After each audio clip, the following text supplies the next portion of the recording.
प्रभु तेरी वाणी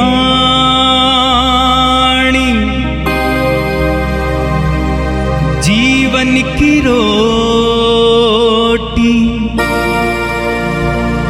नयनों की ज्योति, अंधेरा मिटाती।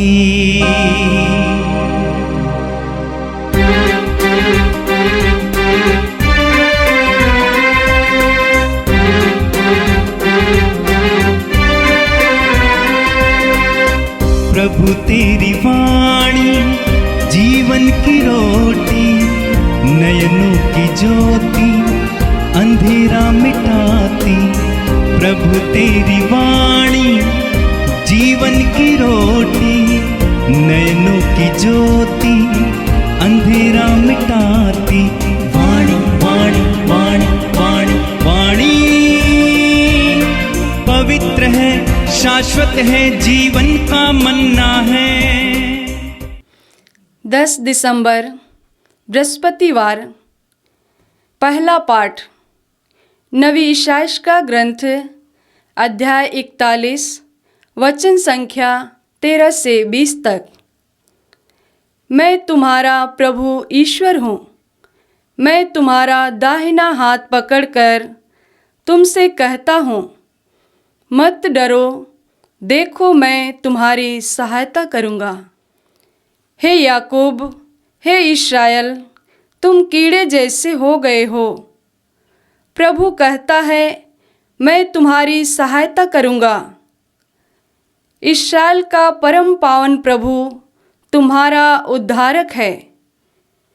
मैं तुमको दौरी का यंत्र बनाता हूँ, नया दुधार और पैना। तुम पहाड़ों को दाकर चूर चूर करोगे और पहाड़ियों को भूसी बना दोगे।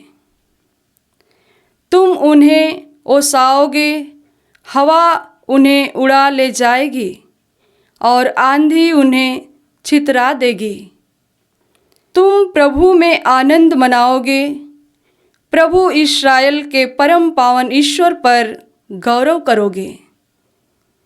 दरिद्र पानी ढूंढते हैं और नहीं पाते, उनकी जीभ प्यास के मारे सूख गई है। मैं प्रभु उनकी दुहाई पर ध्यान दूंगा। मैं इस्राएल का ईश्वर उन्हें नहीं त्यागूंगा। मैं उजाड़ पहाड़ियों पर से नदियाँ और घाटियों में जलधाराएं बहा दूंगा। मैं मरुभूमि को झील बनाऊंगा और सूखी भूमि को जल स्रोत से भर दूंगा। मैं मरुभूमि में देवदार, बबूल, मेहंदी और जैतून लगा दूंगा। मैं उजाड़ खंड में खजूर, चीड़ और चनार के वृक्ष लगाऊंगा। इस प्रकार सब देखकर जानेंगे, सब उस पर विचार कर स्वीकार करेंगे कि प्रभु ने यह सब किया है। इस्राएल के परम पावन ईश्वर ने इसकी सृष्टि की है। यह प्रभु की वाणी है। संत मती के अनुसार पवित्र सुसमाचार अध्याय 11 पद संख्याएं 11 से 15 तक। यीशु ने लोगों से कहा, मैं तुम लोगों से कह देता हूं, मनुष्यों में योहन बपतिस्ता से बड़ा कोई पैदा नहीं हुआ। फिर भी स्वर्ग राज्य में जो सबसे छोटा है वह योहन से बड़ा है। योहन बपतिस्ता के समय से आज तक लोग स्वर्ग राज्य के लिए बहुत प्रयत्न करते हैं और जिनमें उत्साह है वे उस पर अधिकार प्राप्त करते हैं। योहन तक के नबी और संहिता भी सबके सब राज्य के विषय में केवल भविष्यवाणी कर सके। तुम चाहो तो मेरी बात मान लो कि योहन वही एलियस है जो आने वाला था। जिसके सुनने के कान हो वह सुन ले। यह प्रभु का पवित्र वचन है। प्यारे भाइयों बहनों, मैं आपको आमंत्रित करता हूं कि आप प्रभु के इस पवित्र वचनों पर मनन करें। यदि आप पहले पाठ और सुसमाचार दोनों को देखेंगे तो एक विषय जो उभर के आती है कि जब हम प्रभु से जुड़ने लगते हैं तो प्रभु हमारे जीवन में वो सब कुछ करता है जो हमारे जीवन के लिए आवश्यक है। असंभव चीज को भी वो संभव बनाता है। हमने पहले पाठ में सुना, नबी इसायास कहते हैं कि तुम शव जैसे, मृतक जैसे बन गए हो। तुम्हारा मानो कि जस तुम निष्प्राण हो गए हो और तुम्हारे अंदर वो जीवन नहीं रहा। क्यों कहते हैं? हम लोग जानते हैं कि यहूदी लोग प्रभु की चुनी हुई प्रजा थी। प्रभु ने उनको चुना, लेकिन जब वो प्रभु से भटकने लगे तो प्रभु ने उनको गुलामी की तरह एक तरह से जाने दिया। बाबिलोन के जो राजा थे उन्होंने इस्राएल पर आक्रमण किया और सबको गुलाम बनाकर ले गए। वर्षों जब वहां रहने लगे तो इन इस्राएलियों को यह महसूस होने लगा कि न केवल वो परदेश में है, न केवल गुलामी में है, लेकिन उनको यह भी महसूस हुआ कि अब न उनका मंदिर रहा न ईश्वर रहा। और इसलिए वो निराश हो गए, हताश होने लगे और एक तरह से मानो मृतक की तरह से उनका जीवन बन गया। प्रभु कहता है कि मैं तुम्हें हाथ पकड़ के चलाऊंगा। इतिहास गवाह है, साइरस नाम का एक राजा हुआ जो बाबिलोन पे आक्रमण किया और आक्रमण करके न केवल इस्राएलियों को बचाया बल्कि उनको अपने देश, वो प्रतिज्ञात देश ले गया, इस्राएल देश ले गया और वहां केवल उनको बसाया ही नहीं, उनके मंदिर को बनाने में, यरूशलेम के मंदिर को बनाने में भी उनकी मदद की। प्रभु कहता है कि ये साइरस नहीं, मैंने तुमको ये किया, मैंने तुम्हारे लिए हाथ पकड़ करके तुमको जो है संभालूंगा और तुमको चलाऊंगा।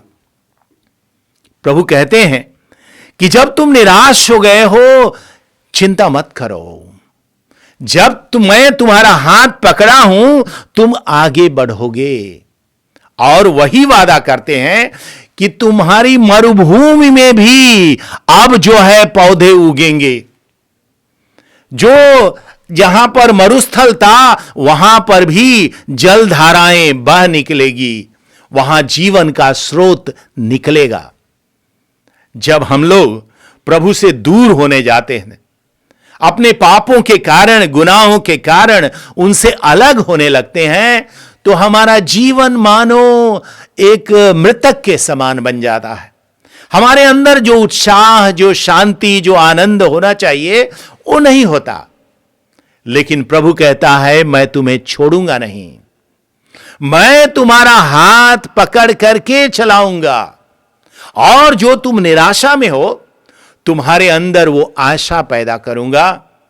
तुम्हारे अंदर जो निराशा के बादल छाए हैं उनको दूर करके जो मरुभूमि है, तुम्हारा जीवन जो एक तरह से सुक्त बन गया है, सूखा बन गया है, उसमें जो है वो पवित्रता की नदी को बहाऊंगा।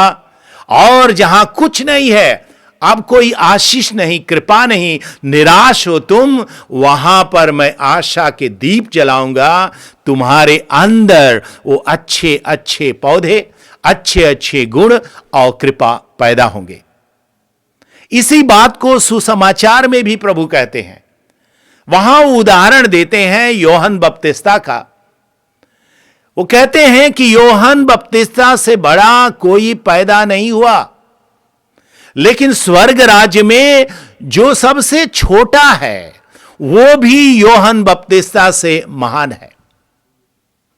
हम लोग जानते हैं मत्ती के सुसमाचार अध्याय 11 8 से 10 में हम लोग पढ़ते हैं, प्रभु लोगों से कहते हैं कि तुम लोग निर्जन प्रदेश में क्या देखने गए थे?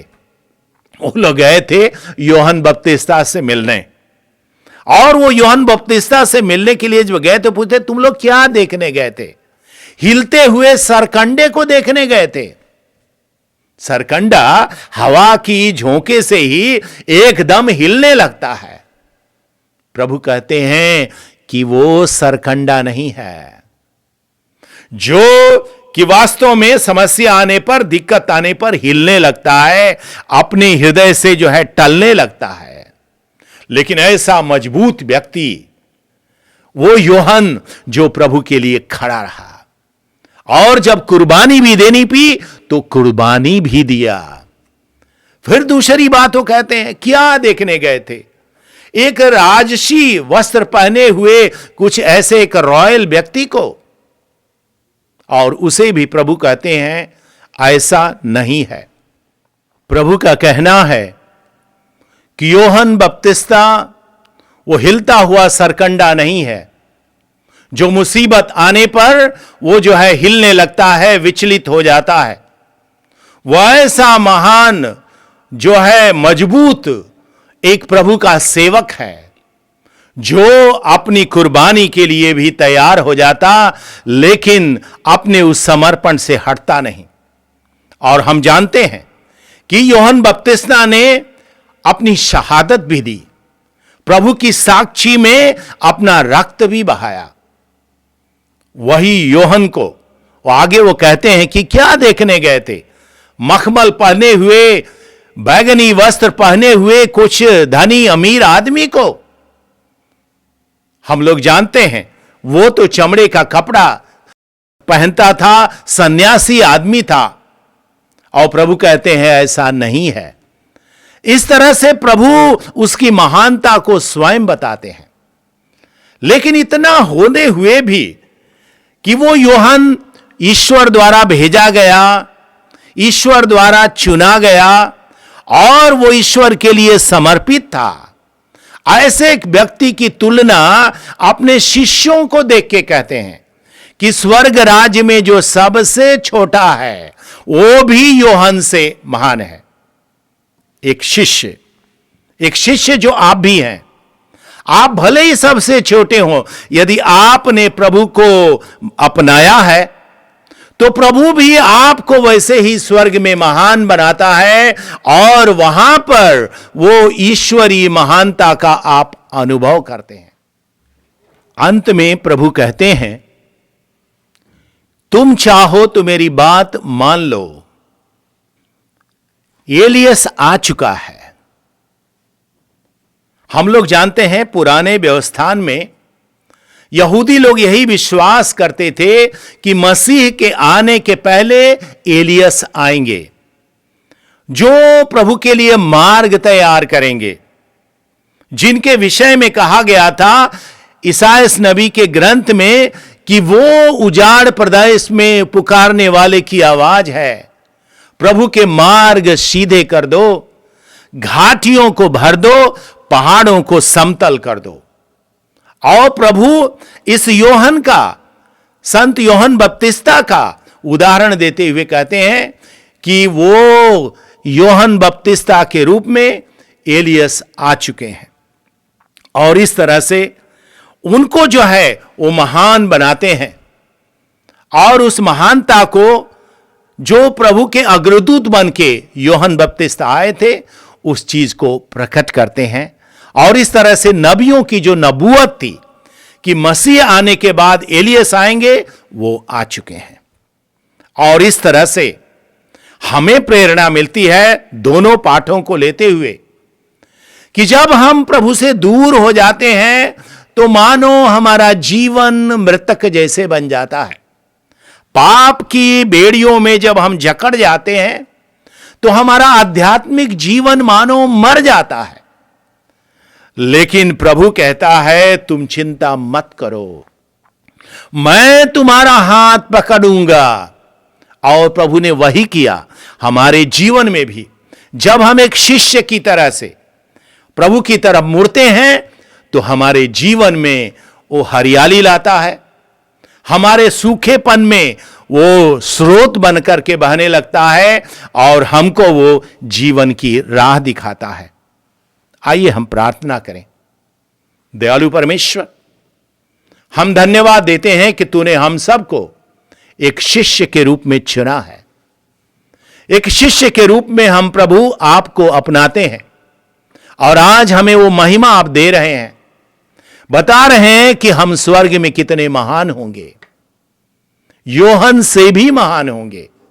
हे दयालु ईश्वर, तू चाहता है कि हमारा आध्यात्मिक जीवन मृतक की तरह न बने, हम जीता जागता तेरी साक्षी बने, जीता जागता तेरा उदाहरण बने, तेरे प्रेम का, तेरी पवित्रता का, तेरी भक्ति और विश्वास का।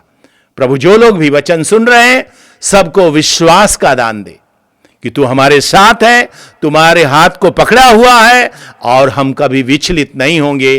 तू हमें आगे ले जाएगा, अपना आशीर्वाद, अपनी कृपा हमें देगा। आमीन।